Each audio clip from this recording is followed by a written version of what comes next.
The story opens up in a cave with Kratos sharpening arrows for its now teenage son Atreus. Soon, they both leave the cave to go back home. They get on their wolf carriage and Kratos orders them to take them home. While on the way through the forest, they are attacked by Freya, who seeks revenge against them for killing her son Balder in the previous part of the game. Kratos and Atreus manage to escape her and reach home, where Atreus is met with his sick pet wolf Fenrir. Fenrir dies in the arm of Atreus, and this is when his father asks him to prepare for training. Frustrated, Atreus talks back to Kratos about just sticking to training instead of finding answers to his fate. He claims that his fate is not to stay hidden in the woods, and that he is a god who needs to do his role. Kratos shuts him off by telling him that he will not let him fight in stranger wars. Without arguing any further, Atreus decides to take his wolf for its burial. Kratos on the other hand enters the home to take a nap. Here we see Mimir's head placed on a table inside the home. In his sleep, Kratos meets his wife Faye, who warns him of running out of time. After waking up, Mimir informs him that Atreus has still not returned, and they both set out to look for Atreus. While looking for his son, Kratos is attacked by a bear. He manages to defeat it and is surprised to see the bear's body turn into Atreus.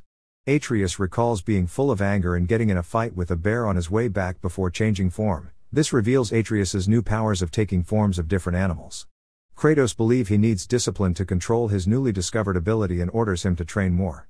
When they both reach back home, they are interrupted by Odin and Thor. Thor expresses his discontent by confronting Kratos for killing his sons, while Odin is concerned about Atreus searching for Tyr. As in the prophecies, Tyr is supposed to lead an army against Odin in the Battle of Ragnarok and defeat him. They propose peace to Kratos if Atreus stops searching for Tyr. Kratos refuses, resulting in him getting into an intense battle with Thor, which ends in a stalemate. After Kratos finally put back a fight, Thor tells Kratos that he looks forward to see him again and leaves. This is when Sindri and Brock the dwarf brothers arrive, and they inform Kratos that Atreus is alone at home with Odin. Hearing this, Kratos immediately heads back home. He is relieved to see his son safe and confronts Atreus back at home about trying to find Tyr without informing him. Atreus claims that Tyr is still alive and he is imprisoned somewhere in Dwarf's realm called Svartalfheim. He claims that he has found prophecies related to Tyr in different shrines throughout Midgard. Kratos, Mimir and Atreus then head to the shrine where the prophecy shows Tyr leading an army against Odin in the Battle of Ragnarok and killing him. Kratos, Mimir and Atreus decide to travel to Svartalfheim in search of Tyr. They meet up with the Sindri and Brock the dwarf brothers, and they help them open the gate to Svartalfheim.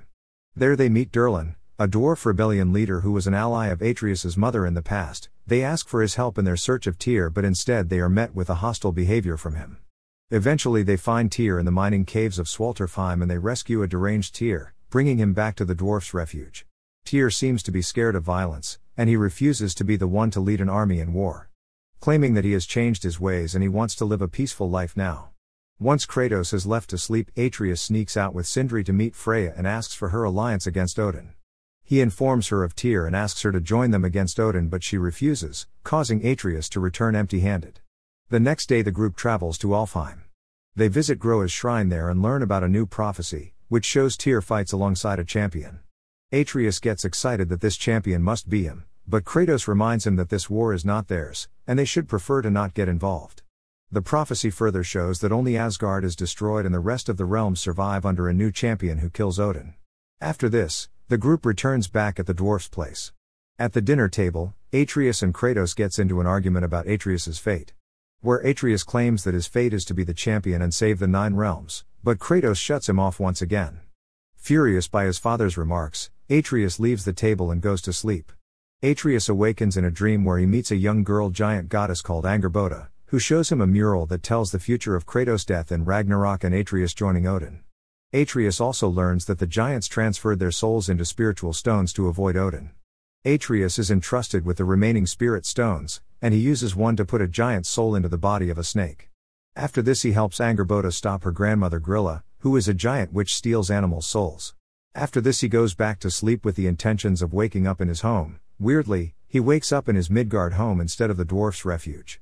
Before he could make his way to the refuge, he is faced with monsters in the woods. He manages to evade them, and just before he could travel back to the refuge, Kratos finds him. Kratos angrily informs him he has been missing for 2 days, but they are again attacked by Freya.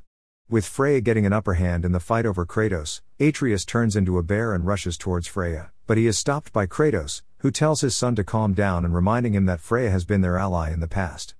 Freya relents after Kratos shields her from Atreus, and agrees to spare Kratos if he helps her break the curse binding her to Midgard, to which Kratos agrees. Taking the form of a falcon, Freya travels with Kratos and Mimir to Vanaheim, where her estranged brother Freyr leads a resistance against Odin. As they travel, Kratos opens up to Freya about the deaths of his first family in Greece and the emptiness of revenge.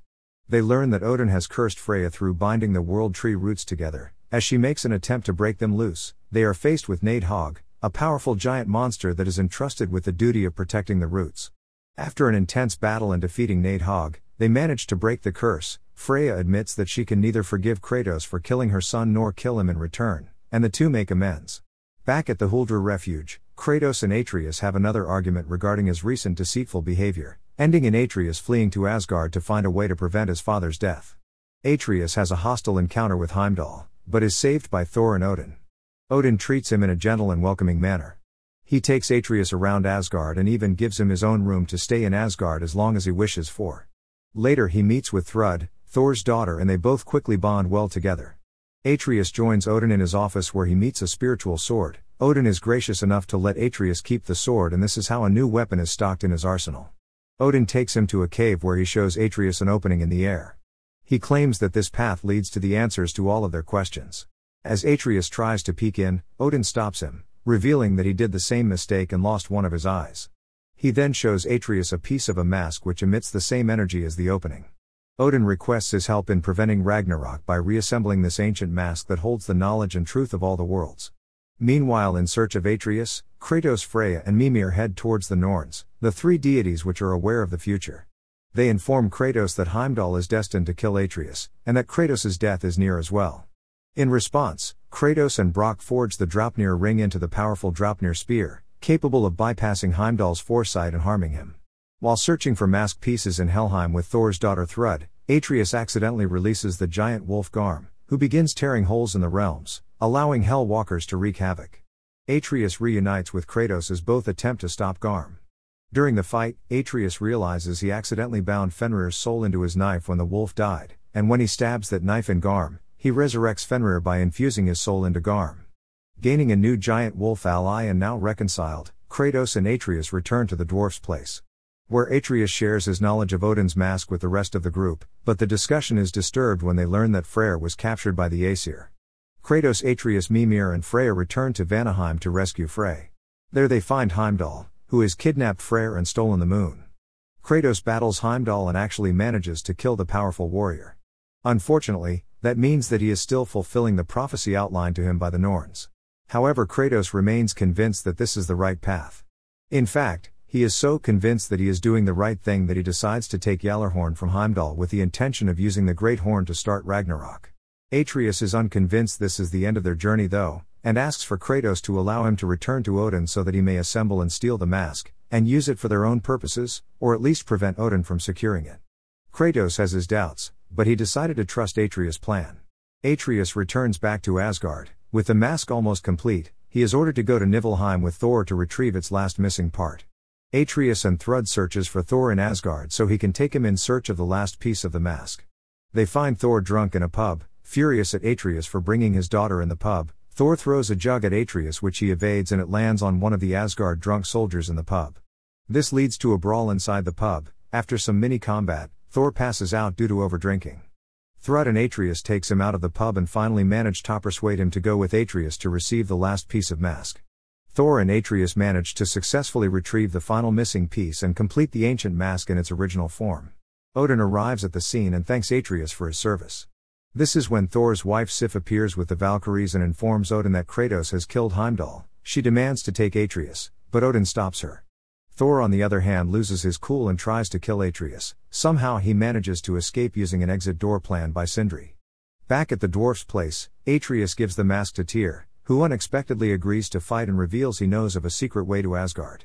Brok, suspicious of Tyr's abrupt change of heart, suddenly realizes Tyr is calling Atreus Loki, making Tyr to fatally stab Brok, revealing he had been Odin in disguise the whole time. The group drive Odin away and retrieve the mask, but a grief-stricken Sindri blames Atreus for Brok's death and abandons the group to mourn. Kratos decides to step out of the war and leaves the refuge with Atreus, stating that this war is not theirs. Later while hunting, Kratos realizes that he is running away from his battles, and Atreus and Kratos decides to fight against Odin in Ragnarok, along with Freya and the rest of the group.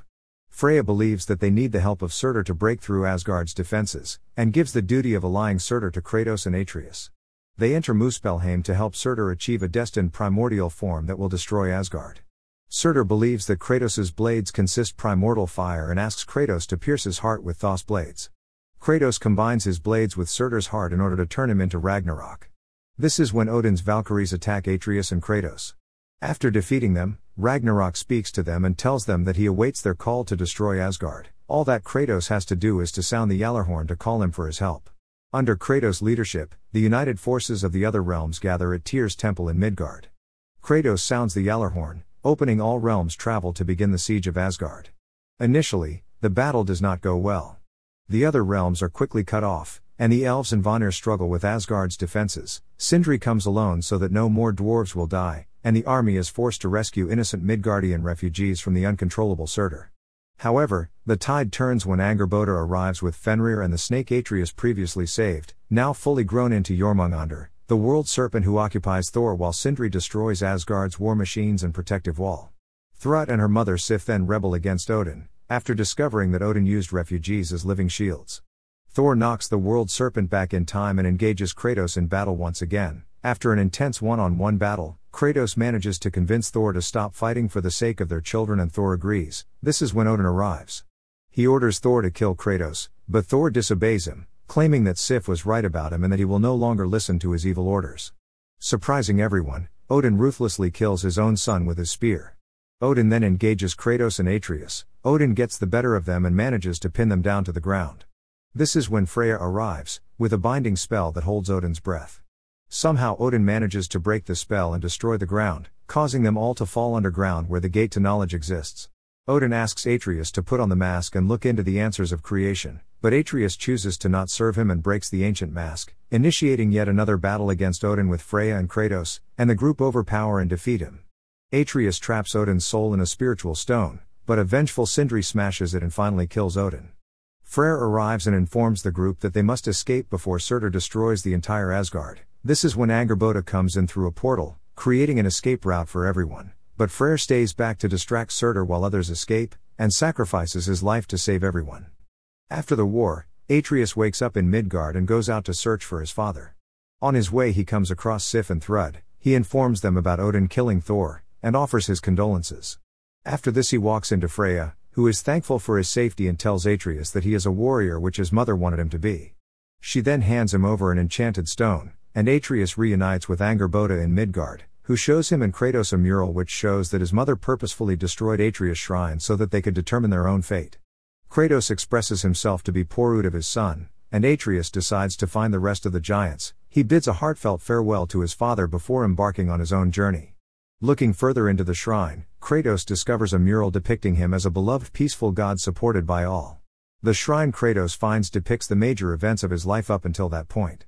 The final scene in the shrine shows a golden version of Kratos standing on a platform in front of what appears to be worshippers. The drawing is odd for several reasons. While Kratos is shown wearing his Greek garb, he's still holding the Leviathan axe. That would seem to suggest that the drawing depicts a version of the character we haven't quite seen yet.